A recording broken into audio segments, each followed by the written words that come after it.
ప్రభువు రక్షకుడైన యేసుక్రీస్తు నామములో మీ అందరికీ శుభాభివందనాలు తెలియపరుస్తూ ఉన్నాను. గత వర్తమానాల్లో పాత నిబంధనలో ఉన్న 7 పండుగల యొక్క ఉపద్ఘాతాన్ని మనం విన్నాం. మొదటి పండుగ పస్కా పండుగ. పస్కా పండుగకు అనుబంధమైన పండుగలు రెండని, ఒకటి పొంగని రొట్టెల పండుగ, రెండవది ప్రథమ ఫలముల పండుగ. పస్కా పండుగతో కలిస్తే 3 పండుగలు ఏకకాలంలో వస్తాయి. ఈ 3 పండుగలు కూడా 7 దినాలలో ఆచరించాలి. 7 అనే దానిని మనము పరిశుద్ధ గ్రంథములో నుండి ధ్యానిస్తే అది సంపూర్ణతకు గుర్తు గనక ఈ 3 పండుగల్ని మనము మన జీవన గమనంలో, మన భక్తి జీవితంలో, మన విశ్వాస జీవితంలో ఈ పండుగల యొక్క ఛాయల ద్వారా మనము ఆయనలో ఫలించడానికి ఏ క్రమాలు అనుసరించాలో ఈ 3 పండుగల యొక్క అర్థము మనము గ్రహించాలి. గత వర్తమానములైతే పస్కా పండుగ యొక్క విశిష్టతను యూట్యూబ్ ద్వారా మాట్లాడటం జరిగింది. దానిని కూడా మీరు విన్నారని విశ్వసిస్తూ ఉన్నాను. ఇప్పుడైతే రెండవ పండుగ పొంగని రొట్టెల పండుగ యొక్క విశిష్టత ఏమిటి? ఆ పండుగ ద్వారా యేసు ప్రభువులో నెరవేరినది ఏమిటి? ఆ పండుగ మన ఆధ్యాత్మిక జీవితంలో మనకి ఎలాగా దాన్ని అనుసరించాలి, ఆచరించాలి? ఆ పండుగ యొక్క విశిష్టత మన జీవితంలో నెరవేర్చబడటానికి, మన భక్తి జీవితాన్ని క్రీస్తులో ఎలా కట్టుకోవాలి అనే కొన్ని మాటలు ఈ వర్తమానము ద్వారా విందాం. లేవీకాండము 23వ అధ్యాయము 4-5 వచనాల్లో వ్రాయబడిన మాటలు ఇవి. యెహోవా నియామక కాలములు, నియమించిన కాలములను బట్టి మీరు చాటింపవలసిన పరిశుద్ధ సంఘపు దినములివి. మొదటి నెల 14వ దినమున సాయంకాలమందు యెహోవా పస్కా పండుగ జరుగును. ఆ నెల 15వ దినమున యెహోవాకు పొంగని రొట్టెల పండుగ జరుగును. 7 దినములు మీరు పొంగని వాటినే తినవలెను. మొదటి దినము మీరు పరిశుద్ధ సంఘముగా కూడవలెను. అందులో మీరు జీవనోపాధి అయిన ఏ పనియు చేయకూడదు. 7 దినములు మీరు యెహోవాకు హోమార్పణ చేయవలెను. 7వ దినమున పరిశుద్ధ సంఘముగా కూడవలెను. అందులో మీరు జీవనోపాధి అయిన ఏ పనియు చేయకూడదని వారితో చెప్పుము. పులియని రొట్టెలేమిటో మనము గ్రహిందాం. అబీబు నెల 15వ రోజు నుండి 22వ రోజు వరకు పులియని రొట్టెల పండుగ ఆచరింపబడుతుంది. ఆ 7 దినములు కూడా పులిసిన రొట్టెలను తినకూడదు. పులిపిండిని ఇంటిలో ఉంచుకోకూడదు. ఎందుకంటే ఇశ్రాయేలీయులు ఐగుప్తు దేశాన్ని త్వరగా వదిలి వెళ్ళాలి. అందుకని పులియని రొట్టెలు తినడం దాని అర్థం మనకి తెలుస్తుంది. పొంగని రొట్టెల్ని తయారు చేయడానికి వారికి వ్యవధి లేదు. వారు హడావుడిగా దేశం వదిలి వెళుతూ ఉన్నారు. అందుకే లేఖనాల్లో చూస్తే వారు చెప్పులు వేసుకుని నిద్రించారట. నిర్గమాకాండము 12 అధ్యాయం 11 కనబడుతున్న మాట, మీరు దానిని తెలవలసిన విధమేదనగా, మీ నడుము కట్టుకొని, మీ చెప్పులు తొడుగుకొని, మీ కర్రలు చేత పట్టుకొని త్వరపడుచు దాన్ని తినవలెను. ఇది యెహోవాకు పస్కా బలి. రాత్రి కాలము జరిగింది.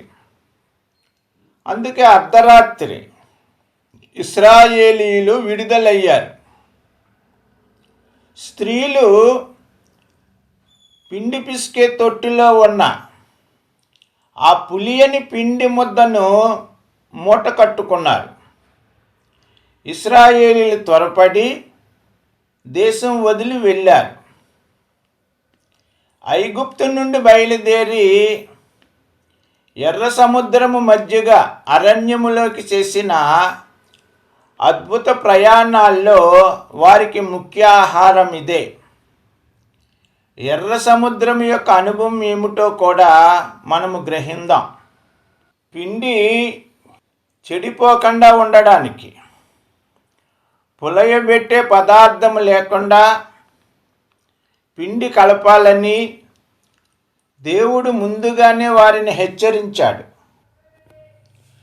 పులియని రొట్టెల పండగలోని విశిష్టత ఏమిటంటే, నెరవేర్పు ఏమిటంటే, ఈ పులియని రొట్టెల పండగ యేసుని సమాధి చేయడాన్ని సాక్ష్యముగా ఉంది, అంటే సూచనగా ఉంది. పస్కా పండుగ ఆయన శిలువ మరణాన్ని చిత్రీకరించినట్లుగానే పులియని రొట్టెల పండుగను ఆచరించడం ఆయన సమాధి చేయబడడానికి గుర్తు. మత్తయి 12:40 యేసు చెప్పారు, యోనా 3 రాత్రింబగళ్ళు తిమింగలము కడుపులో ఎలాగుండెనో అలాగు మనుష్య కుమారుడు 3 రాత్రింబగళ్ళు భూగర్భములో ఉండును. ఇవి యూదుల లెక్క ప్రకారముగా చెప్పబడిన దినాలు. పొంగని పులియని రొట్టెలు ఎందుకు తినాలి?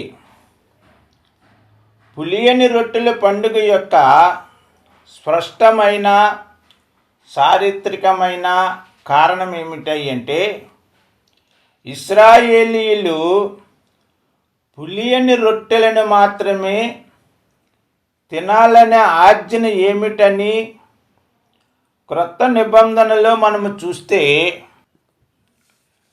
1 కొరింథీ పత్రిక 5వ అధ్యాయము 7-8 వచనాలని మనము చదివితే, ఎందుకంటే పాతదైన పులిపిండి దుర్మార్గానికి దుష్టత్వానికి చిహ్నం.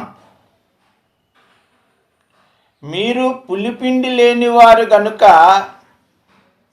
క్రొత్త ముద్ద అవుటకే ఆ పాతదైన పులిపిండిని తీసి పారవేయుడి. ఇంతేకాక క్రీస్తు అను మన పస్కా పశువు వధింపబడెను గనుక పాతదైన పులిపిండితోనైనను దుర్మార్గతయు దుష్టత్వమును పులిపిండితోనైనను కాకుండా నిష్కాపట్యమును సత్యమును పులియని రొట్టెలతో పండుగ ఆచరింతుము. ఇశ్రాయేలీయులు ఐగుప్తు నుండి విడిపింపబడ్డారు గనుక ఇంకా ఐగుప్తు యొక్క ఛాయలు, ఐగుప్తు యొక్క పాపము, ఐగుప్తు యొక్క అలవాటులు, ఐగుప్తులో ఉన్న వారి భక్తి, ఇవన్నిటిని కూడా వారు విడిచిపెట్టాలి. వాటన్నిటిని వారు ఏం చేయాలి అంటే సమాధి చేసేయాలి. అవి సమాధి చేయబడితే మరలా వారి దగ్గరికి అవి రావు. అందుకనే పరిశుద్ధ గ్రంథంలో కనబడుతుంది, పాతవన్నీ గతించిపోవాలి, వారి జీవితాలు, వారి విశ్వాసము, వారి భక్తి, పస్కా అనుభవము కలిగి ఆ రుధిరములో కడగబడ్డామని విశ్వసించి ఆ రుధిరము ద్వారా విడిపింపబడ్డామనే విశ్వాసముతో వారు ఏం చేయాలి అంటే పాతవన్నీ వదిలివేయాలి. వాటిని ఏం చేయాలి అంటే సమాధి చేయాలి. మనము చదువుకున్న వాక్య భాగము కొరింథీ పత్రికలో కూడా ఆ మాటలు రాయబడ్డాయి. కొరింథీ సంఘం ఎలాగుంది అంటే పాపముతో నింపబడింది. సంఘములోనే ఉంటున్నారు, కానీ సంఘం అంటే ఏమిటో, పరిశుద్ధత అంటే ఏమిటో, సంఘమును దేవుడు తన స్వరక్తము చేత ఎందుకు సంపాదించుకున్నాడో, ఆ సంఘ నియమాలేమిటో ఆ కొరింథీ సంఘము వారికి తెలియటంలా. ఎంత ఘోరముగా ఉందాయి అంటే కొరింథీ సంఘము, కొరింథీ మొదటి పత్రిక 5వ అధ్యాయము 1వ వచనములో మనం చదివితే, మీలో జారత్వం ఉన్నదని వదంతి కలదు, మీలో ఒకడు తన తండ్రి భార్యను ఉంచుకున్నాడట, అట్టి జారత్వము అన్యజనుల్లోనైనను జరగదు, ఇట్లుండి మీరు ఉప్పొంగిపోవచ్చున్నారే గాని మీరెంత మాత్రము దుఃఖపడి ఇలాంటి కార్యము చేసిన వానిని మీలో నుండి వెలివేసిన వారు కాదు అనే మాట ఇక్కడ కనబడుతూ ఉంది. అంటే జారత్వం అనే పాపం, ఆచారాలనే పాపం. సంఘములో ఉన్నవారు ఎవరై అంటే క్రీస్తుని అంగీకరించిన వారే, క్రీస్తును ఆరాధిస్తున్న వారే. వారిలో ఏం లోపించిందని వ్రాయబడింది అంటే పరిశుద్ధత లోపించింది. శరీర కార్యాలే జరుగుతున్నాయి, కానీ ఆత్మ కార్యాలను అనుసరించలేకపోతూ ఉన్నారు. అందుకే 6వ వచనాన్ని రాస్తూ, మీరు అతిశయపడుట మంచిది కాదు. వారు చాలా ఆనందిస్తున్నారు. పౌలు సువార్తను విని, యేసు ప్రభు యొక్క చేయుచున్న కార్యాలు విని వారు చాలా అతిశయపడుతున్నారు, ఆనందిస్తున్నారు. కానీ వారితో పౌలు చెబుతున్న మాట, పులిసిన పిండి కొంచెమైనను ముద్దంతయు పులియజేయునని మీరెరుగరా? మీరు పులిపిండి లేనివారు గనుక క్రొత్త ముద్ద అవుటకై ఆ పాతదైన పులిపిండిని తీసి పారవేయుడి అని ఇక్కడ ఒక ఆజ్ఞ ఇస్తూ ఉన్నాడు కొరింథీ సంఘానికి పౌలు భక్తుడు. వారి నిమిత్తం ఒక సాక్ష్యం చెబుతూ ఉన్నాడు. మీరు పులిపిండి లేనివారు. ఎలా పులిపిండి లేనివారుగా అయ్యారు? ఎలా పరిశుద్ధపరచబడ్డారై అంటే, వారు హృదయమందు విశ్వసించారు, నోటితో ఒప్పుకున్నారు, యేసు ప్రభువు రక్షకుడని అంగీకరించారు. రక్షణ కార్యము వారిలో జరగడానికి వారు నీటి బాప్తీసం అనే అనుభవంలోనికి వెళ్ళినవారు, దేవుని చేత కడగబడినవారు, రక్తము చేత పరిశుద్ధపరచబడినవారు. అందుకని వారి అనుభవాన్ని చెబుతూ, మీరు పులిపిండి లేనివారు. ఎందుకంటే దేవుడు మిమ్మల్ని ఏం చేశాడు అంటే జన్మ పాపము నుండి, కర్మ పాపము నుండి మిమ్మల్ని విడిపించాడు. ఎందుకు విడిపించాడు అంటే క్రొత్త ముద్ద అవుటకు, అంటే నూతన జీవితము జీవించుటకు, మారు మనసు అనుభవం రావడానికి. పాతది మీరు పులిపిండి లేనివారు, ఎందుకంటే ఆయన దానిని ఏం చేశాడు అంటే రద్దు చేశాడు. పులిపిండిని ఆయన ఏం చేశాడు అంటే సమాధి చేశాడు. ఆ పులిపిండి అనే పాపాన్ని ఏం చేశాడు అంటే ఆయన భరించాడు. అందుకే మనం ఏమవ్వాలి అంటే క్రొత్త ముద్ద అవుటకై ఆ పాతదైన పులిపిండిని తీసి పారవేయండి. ఏదైతే పాతవి నీలో ఉన్నవో, శరీరాశలు, నేత్రాశలు, జీవపు డంబాలు, వాటిని క్రీస్తుకు అప్పగించాలి. నీ పాపములన్నీ ఆయన మీద వేసుకున్నాడు గనక, ఆయన సమాధి చేయబడ్డాడు గనక నీ పాపములన్నీ కూడా ఆయన సమాధిలోనికి వెళ్ళిపోయాయి. నీ అపరాధములన్నిటినీ సమాధి చేశావు. ఆయన మరణాన్ని అంగీకరించావు. ఆయన రక్తాన్ని ద్వారా కడగబడ్డావు. ఆ మరణంలో పాలిభాగస్తురాలువు, పాలిభాగస్తుడు అయ్యావు. అందుకని పాతదైన ఆ పులిసిన పిండి శరీర కార్యములన్నిటిని మనం ఏం చేయాలి అంటే ఆయన సమాధికి మనం అప్పగించాలి. ఆయన సమాధి అనుభవం మనకి కావాలి. ఆయన ఎలాగైతే సమాధి చేయబడ్డాడో నీ శరీర కార్యములన్నీ కూడా సమాధి చేయబడాలి. నీ ఆచారాలన్నీ సమాధి చేయబడాలి. లోక సంబంధమైన నీ ఆలోచనలన్నీ సమాధి చేయబడాలి. అలాగ సమాధి చేయబడినప్పుడు పులియని రొట్టెల పండుగను మనం ఆచరించటం ప్రారంభిస్తాం. అది ఎంతకాలమని చెప్పబడింది అంటే 7 దినములు. 7 దినములు పరిశుద్ధ గ్రంథములో పరిపూర్ణమైన సంఖ్య గనక మన జీవిత కాలం అంతయు నిష్కాపట్యముతో ఉంటూ పులిపిండి లేని వారిగా పాతదైన పులిపిండిని తీసివేయాలి. ఎందుకంటే క్రీస్తును మన పస్కా పశువు వధింపబడెను గనుక పాతదైన పులిపిండితోనైనను, ఆ పులిపిండి ఎలాంటిదట? దుర్మార్గతయు దుష్టత్వమును పులిపిండితోనైనను కాకుండా నిష్కాపట్యమును సత్యమునను పులియని రొట్టెల పండుగ ఆచరిందాం. ఎవరైతే ఆ దుర్మార్గత నుండి, దుష్టత్వము నుండి, దుర్మార్గత దుష్టత్వం యొక్క క్రమం ఏమిటాయి అంటే దేవుని మాటను అంగీకరించకపోవటం, దేవునిలో కడగబడ్డానని గమనిక లేకపోవటం, నీ ఇష్టానుసారముగా లోకంలో జీవిస్తూ దేవుని మందిరానికి వచ్చి ఆరాధిస్తున్నానని, దేవుని మందిరములో ప్రార్థిస్తున్నానని, దేవునితో నేను సహవాసము కలిగి ఉన్నాననే ఆలోచనే దుర్మార్గత, దుష్టత్వము.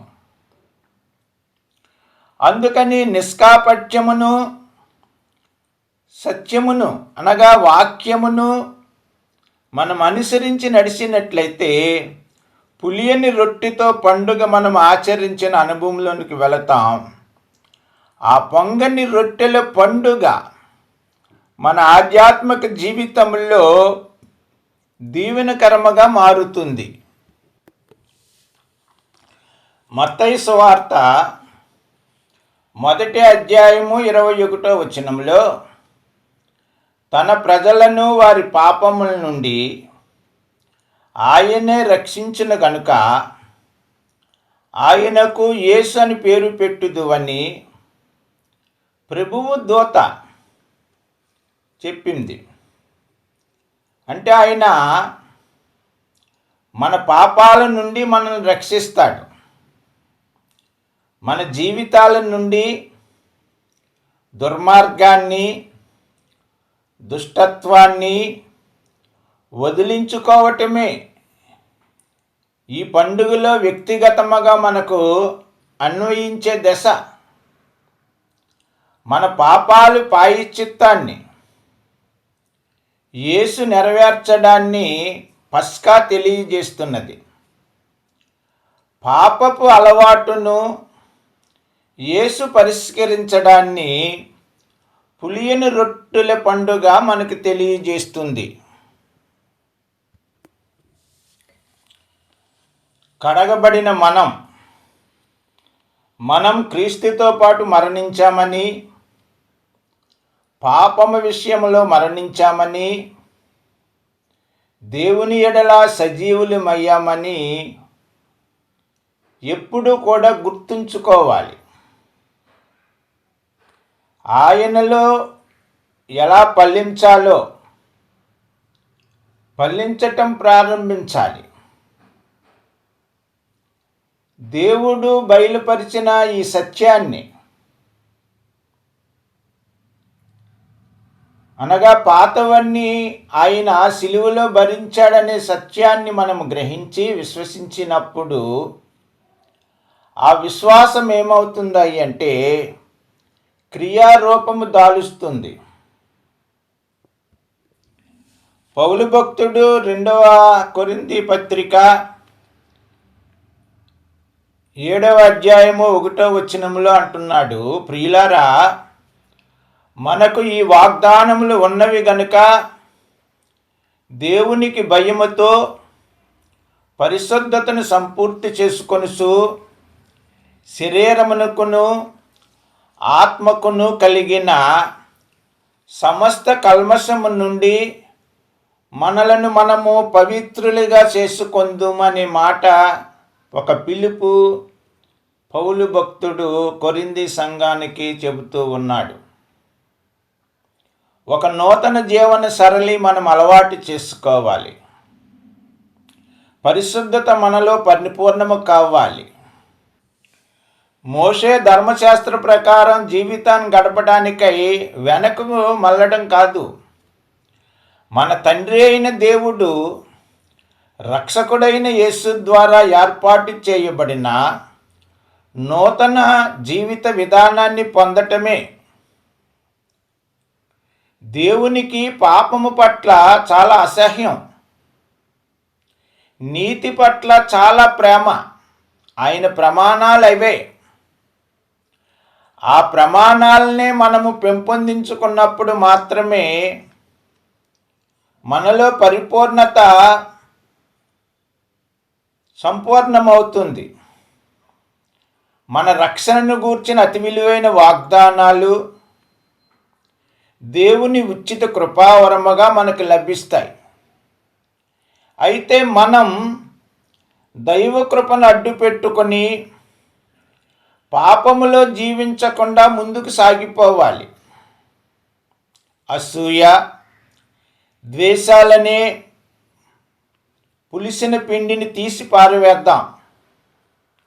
స్వార్థపూరిత వాంఛలతో, కామముతో నిండి ఉన్న మన పాత స్వభావము క్రీస్తుతో పాటు మరణించేలా చూద్దాం. దైవ విరోధ కార్యము ద్వారా పాత స్వభావాన్ని మనం మరలా పునఃప్రారంభించడానికి అపవాది మనల్ని ప్రేరేపిస్తున్నప్పుడు, ఆ సవాలు మనకు ఎదురైనప్పుడు, మన పాత స్వభావం మరణించిందన్న విషయాన్ని మనము గ్రహించినప్పుడు అపవాది యొక్క బంధకముల్లో చిక్కకుండా తప్పించుకోగలుగుతాం. పస్కా బలి ద్వారా విమోచింపబడిన మనం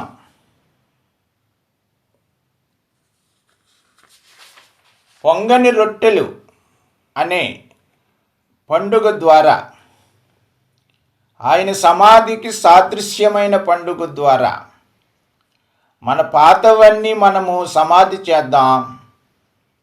క్రొత్త జీవితాలు మనం ఆరంభిద్దాం. దేవునికి ఇష్టలుగా మనం మారుదాం. ఈ అనుబంధ పండుగల్లో మరొక పండుగ ఏమిటంటే ప్రథమ ఫలముల పండుగ. నెక్స్ట్ ఎపిసోడ్లో ప్రథమ ఫలముల పండుగ ఎలాంటి క్రమములో జరుగుతుందో మనము గ్రహిందాం. ఈ మాటలు దేవుడు తన వినికుడిలో దీవించి ఆశీర్వదించునుగాక. చిన్న ప్రార్థన. స్తోత్రము తండ్రి, విత్తబడుతున్న ఈ మాటలు మా హృదయంలో నీరు కట్టి ఫలింపచేసి కృపతో జ్ఞాపకం చేసుకోమని యేసు నామముని బట్టి వేడుకొనుచున్నాము తండ్రి. అందరికీ వందనాలండి. దేవుడు మనల్ని బహుగా దీవించి ఆశీర్వదించునుగాక. మీరు వింటున్న ఈ వర్తమానాలు మీ బంధువులకు, స్నేహితులకు, ఎరిగిన వారికి షేర్ చేయండి. అలాగే ఈ ఛానల్ని మీరు సబ్స్క్రైబ్ చేసుకుని ప్రోత్సహించండి.